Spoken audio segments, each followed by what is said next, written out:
What's going on, guys? And today, after a 2.5-year long wait, the Queen Studios Mark 85 half scale has finally arrived, and man is it beautiful, but that doesn't mean it doesn't come without its flaws. Now, before we jump into the review, I just want to remind you guys, hit that like button, subscribe to the channel. We're trying to hit 500 subs before the end of the year. Also, I just want to give a huge shout out to my boy Payne from Payne Collectibles and Ben over at Cosmic Chase for making this happen. You guys were awesome. I'm super stoked to have this piece. You guys have made it possible. I really appreciate you guys. Check out Payne Collectibles and Cosmic Chase. I'll leave a link down below for both of them. And now, guys, without further ado, let's go ahead and jump into the review.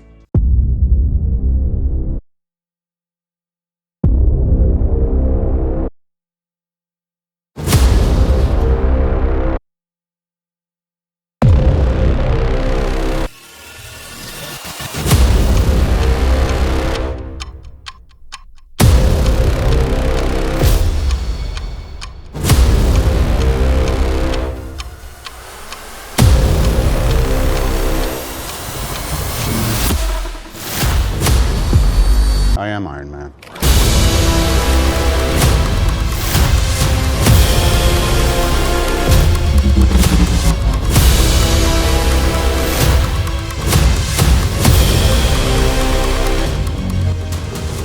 Alright guys, so starting off with the base, of course we get the nice nameplate front and center, Mark 85 Avengers Endgame. Unfortunately, these are still plastic. I wish they'd be metal. And we get the sub base that goes with all the other Iron Man half scales.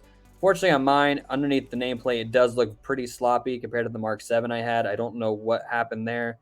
It does come off, so if you don't want to have the nameplate, you don't have to have it, but it leaves the ugly eyesore if you don't. So I recommend just keeping it because it's pretty cool. And moving up to the base itself with all the rock and the rubble. Now, I will say, compared to the Mark 7 and pictures of the Mark 50 that I've seen, this does look a lot better. But just like the other ones, it still leaves a lot to be desired. I don't know what's going on with Queen Studios, but seem to get it right for whatever reason. I don't know if they rushed through it. But this one, I will say, does look better than the other ones I've seen. They give it like a nice wet look on it to where Mark 85, his feet will go. Like with the paint, it does look very wet. So I think that's really cool.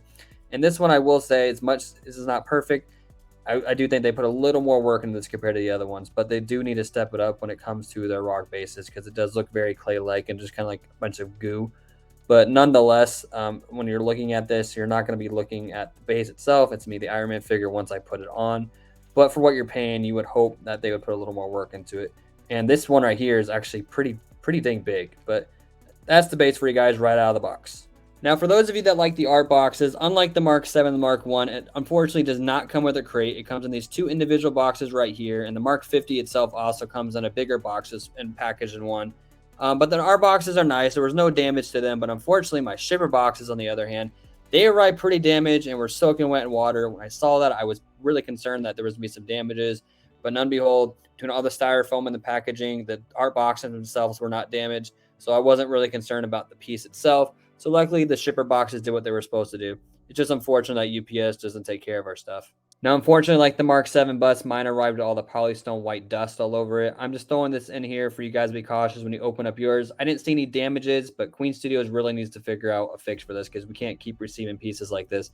It's just not pleasant, and it ruins the unboxing experience. Now, starting off with the first back piece, it did a great job. It's just typical silver paint, except this part. This looks very ugly. I'm not sure what happened here. I don't know what the 818 is about either. But when you flip it around, nonetheless, they did a great job on the red paint. It's very red, vibrant, hot rod, the golds. But unfortunately, I'm never going to look at this piece again. It's going right back in the box. Now, speaking of their pulsers, this thing looks absolutely beautiful. The attention to detail is spot on. The reds are very vibrant. This is honestly my favorite part of the whole piece itself. I don't know why you wouldn't display it with this, so that's why the other piece is going right back in the box. But I'm really looking forward to showing you guys what this thing looks like lit up.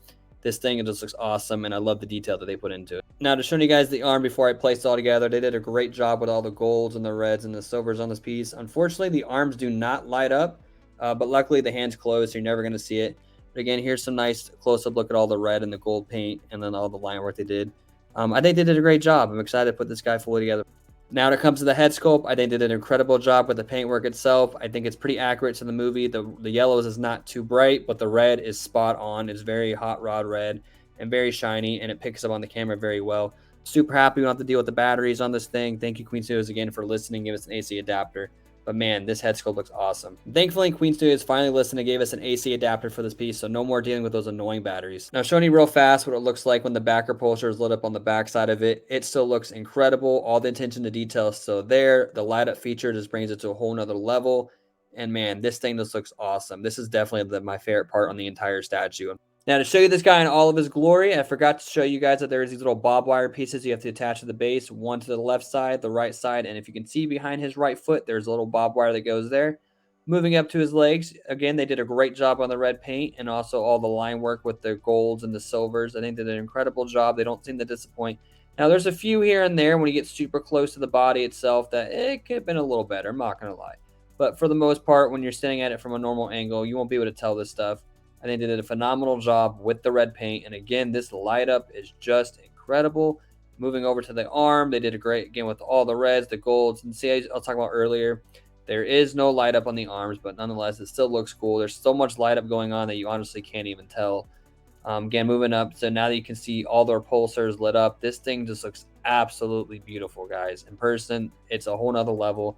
This is easily the coolest statue I personally ever own, and I don't see this one going anywhere. This is definitely a showstopper and a centerpiece to anybody's collection.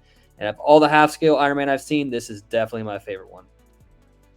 Now, with all that being said, I want to hear from you guys down below in the comments how you feel about the Queen Studios Mark 85 half-scale, and if you could pick one out of the Mark 7, the Mark 3, the Mark 50, and the Mark 1, the Mark 85 that they have made in this line, which one would you pick and why?